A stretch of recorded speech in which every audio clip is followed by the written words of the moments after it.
ತಾಲೂಕು ಪಂಚಾಯಿತಿ ಆವರಣದಲ್ಲಿ ನಡೆದ ರಾಷ್ಟ್ರೀಯ ಮತದಾರರ ದಿನ ಆಚರಿಸಲಾಯಿತು. ಗ್ರಾಮೀಣಾಭಿವೃದ್ಧಿ, ಪಂಚಾಯತ್ ರಾಜ್ ಇಲಾಖೆ, ಜಿಲ್ಲಾ ಪಂಚಾಯತ್ ರಾಜ್ ಇಲಾಖೆ, ತಾಲೂಕು ಪಂಚಾಯತ್ ಹೊಳಲ್ಕೆರೆ ಮತದಾರರ ದಿನಾಚರಣೆ ಆಚರಿಸಲಾಯಿತು. ತಾಲೂಕು ಪಂಚಾಯತ್ ಕಾರ್ಯನಿರ್ವಾಹಕ ಅಧಿಕಾರಿಗಳಾದ ವಿಶ್ವನಾಥ್ ಅವರು ಪ್ರತಿಜ್ಞಾ ವಿಧಿ ಬೋಧಿಸಿದರು. ಇದೇ ಸಂದರ್ಭದಲ್ಲಿ ತಾಲೂಕು ಪಂಚಾಯತ್ ಯೋಜನಾಧಿಕಾರಿಗಳಾದ ಸುರೇಶ್, ಚುನಾವಣಾ ವಿಷಯ ನಿರ್ವಾಹಕರಾದ ವಿನಯ್ ಕುಮಾರ್ ಟಿಎನ್, ತಾಲೂಕು ಪಂಚಾಯತ್ ಸಿಬ್ಬಂದಿಗಳು ಹಾಗೂ ಪಂಚಾಯತ್ ಅಭಿವೃದ್ಧಿ ಅಧಿಕಾರಿಗಳು ಈ ಕಾರ್ಯಕ್ರಮದಲ್ಲಿ ಪಾಲ್ಗೊಂಡಿದ್ದರು. ವರದಿ ನಾಗರಾಜ್ ಕೆ.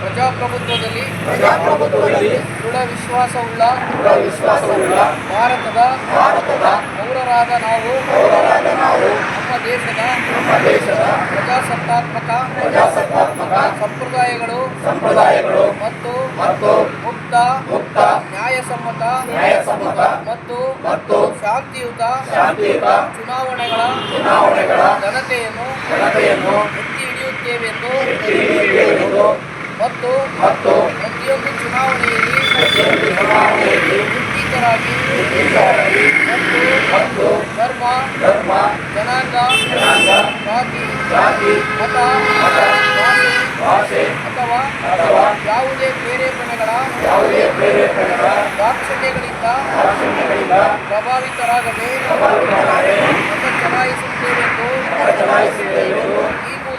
ಈ ಮೂಲಕ ಪ್ರತಿಜ್ಞೆ ಸ್ವೀಕರಿಸುತ್ತೇವೆ.